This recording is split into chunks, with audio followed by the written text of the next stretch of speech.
I think I cracked the code on how to plot chapters and chapter breaks that actually keep readers turning the page. Or at least I hope. As a writer, I do what any other writer does. Watch an unhealthy amount of writing videos on YouTube. And somewhere between Anna Neu, Second Story, and Abbie Emmons, I've created my own little writing Frankenstein. I've basically mashed their ideas together, and now I structure or plot my chapters in a way that helps make them, as Abbie Emmons would say, un-put-downable. Today I'm going to explain how I do this, and towards the end, we'll go through some examples because I don't know about you, but I love me some good examples. I need a haircut. I'm becoming a triangle head. This backlight distracting. Okay, so Abbie is amazing at breaking down the science behind story. And I love her whole thing about why your story matters. The internal conflict, the character struggles, all that juicy stuff. We need to understand why the characters make the decisions they make and what's at stake if they choose wrong. Now, she uses these things called scene cards. And when I first saw them, I realized, I'm already kind of doing this. I just didn't have a name for it. But implementing her scene cards help tighten my writing and my chapters. I'll link her exact video down below because I don't want to steal her thunder. She worked really hard on that. But the basic scene card looks something like this. The setup. What mess are we walking into? What's happening externally? And what's the emotional baggage the character has brought with them? Next is the decision. This is the, well, here we go moment. The character has to choose. And that choice is tied directly to their internal conflict. And then we have the aftermath. What changed because of that decision? I mean, even quiet scenes are important, even in this moment. Okay, and then lastly, the next problem. What did the character just complicate or leave unanswered that keeps the story moving along? Now, on an important note, and this is super important, we are not trying to manufacture fake tension or throw in dramatic cliffhangers at the end of every chapter. I've read books like this. It's exhausting. What we want is momentum and meaning. Every scene, every chapter, every character choice should matter. And I found using this scene card is super helpful to just double check and make sure that I'm actually building tension and not just, you know? Okay, now that we've talked about internal conflict and character decisions, that's gonna naturally lead us into pacing, which brings me to Second Story. I loved her video on pacing because she explains that the secret to every well-told story is plot progression. Pacing isn't just about how fast things are happening. It's about how information and tension are revealed. And she also explains this through mini arcs. Every scene has a beginning action, a mini climax, and an ending. It sounds slightly familiar to Abbie's scene cards. But every story ever told uses mini arcs. I really liked her example of Frodo from Lord of the Rings. I'm knee deep in the audiobooks right now, so love that. It was a nice, clear example. She explained that he didn't just start in the Shire and jump to Mordor. He had many arcs and progression to get to the overall climax, which was to drop, the ring in the fire. Spoiler alert. He doesn't. Or does he? You have to watch and find out. When stories are paced well, they control the rhythm of the story, guide the flow of the information, and keep readers engaged. So now we have internal conflict, decisions, and mini arcs inside each scene which lead to the overarching climax. Cool. Love that. But sometimes I get lost in my own ridiculously messy notes. And this is where Anna Neu saved my sanity, or what's left of it. Sometimes plotting just turns into absolute chaos. Notes everywhere, half-written scenes, new half-baked concepts, scenes you forgot you needed to scrap, pages upon pages of endless scenes. It can get messy. Be honest. I'm not the only one, right? Anyone? Please?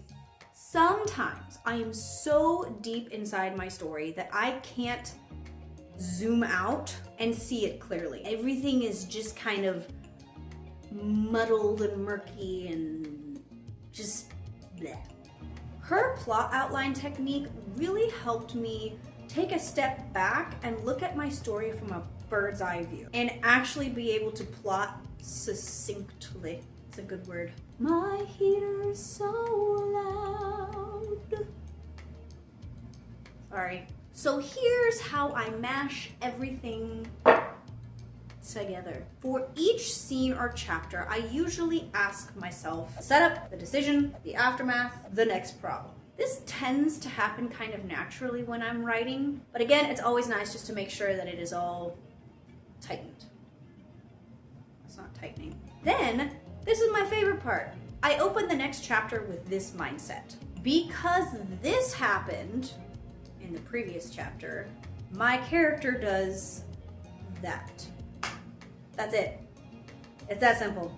To me, this creates clean mini arcs in every single chapter. I end chapters with incremental tension, not gimmicky cliffhangers, and then I naturally flow into the next chapter with a new path forward. Everything connects, everything feels intentional, and suddenly chapter breaks don't feel so random anymore.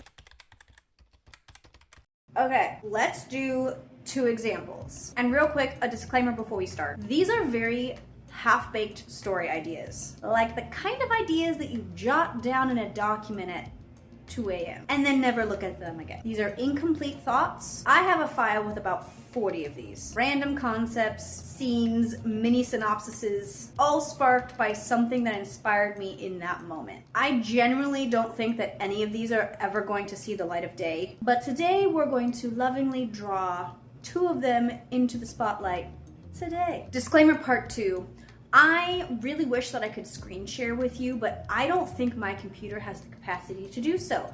So you're going to get this lovely, lovely screenshot instead, and I'll try to make it lively for you. Thank you. Okay, I'm gonna read what we got. So example number 1, this is kind of a drama romance story. So, this is a small town story. Jules is basically rebranding her life. She lives in a small-ish town and wants to remodel her cottage back to its original state. Cute and cozy. She hires a construction company and a few guys get sent out to work on the demolition and the renovation process. Woo-hoo-hoo, that's hard. One of them looks familiar. After some internal, obsessing and spiraling, she realizes he used to be in a blues band. He was quite famous. His name was Jake. It's a placeholder name. And Jake has some juicy stuff going on internally. So, his fatal flaw is that he believes his old self, the famous, admired version of him, made him vulnerable and unsafe. His fear and misbelief. If he lets anyone really see him again, he'll lose control, get manipulated, or destroy the fragile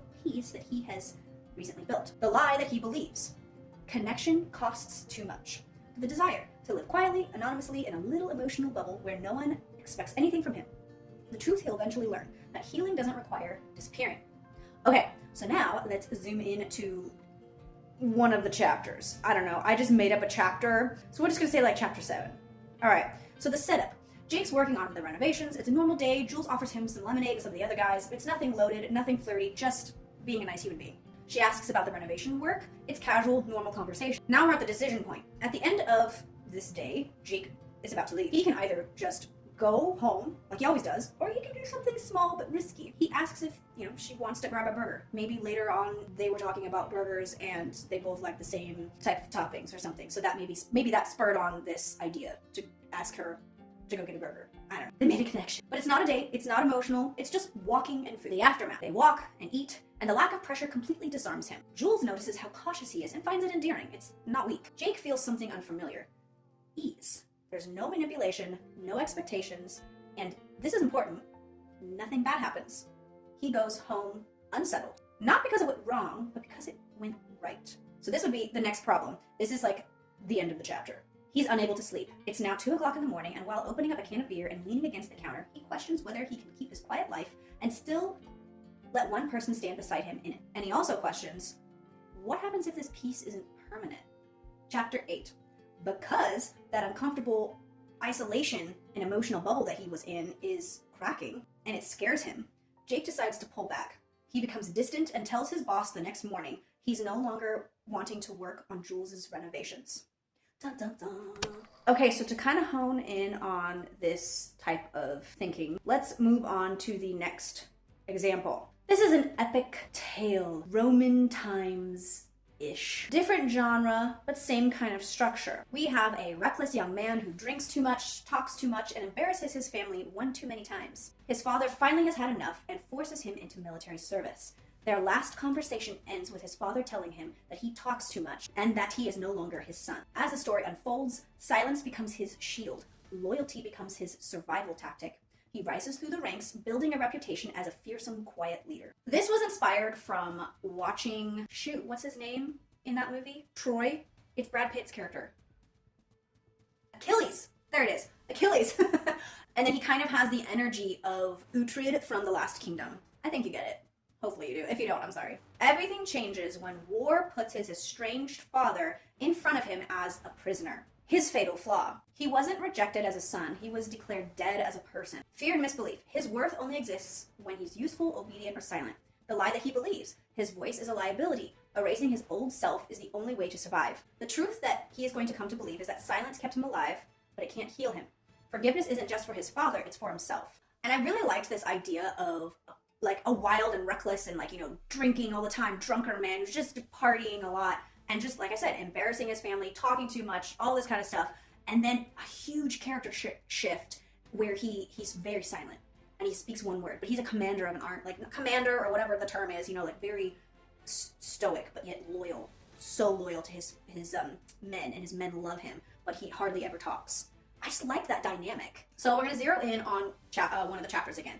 I was kind of picturing this kind of like later in the story because it's been years. He's older. He's like rose through the ranks. Let's just say this is like chapter 3, and let's just call it intense because this happens in a tent.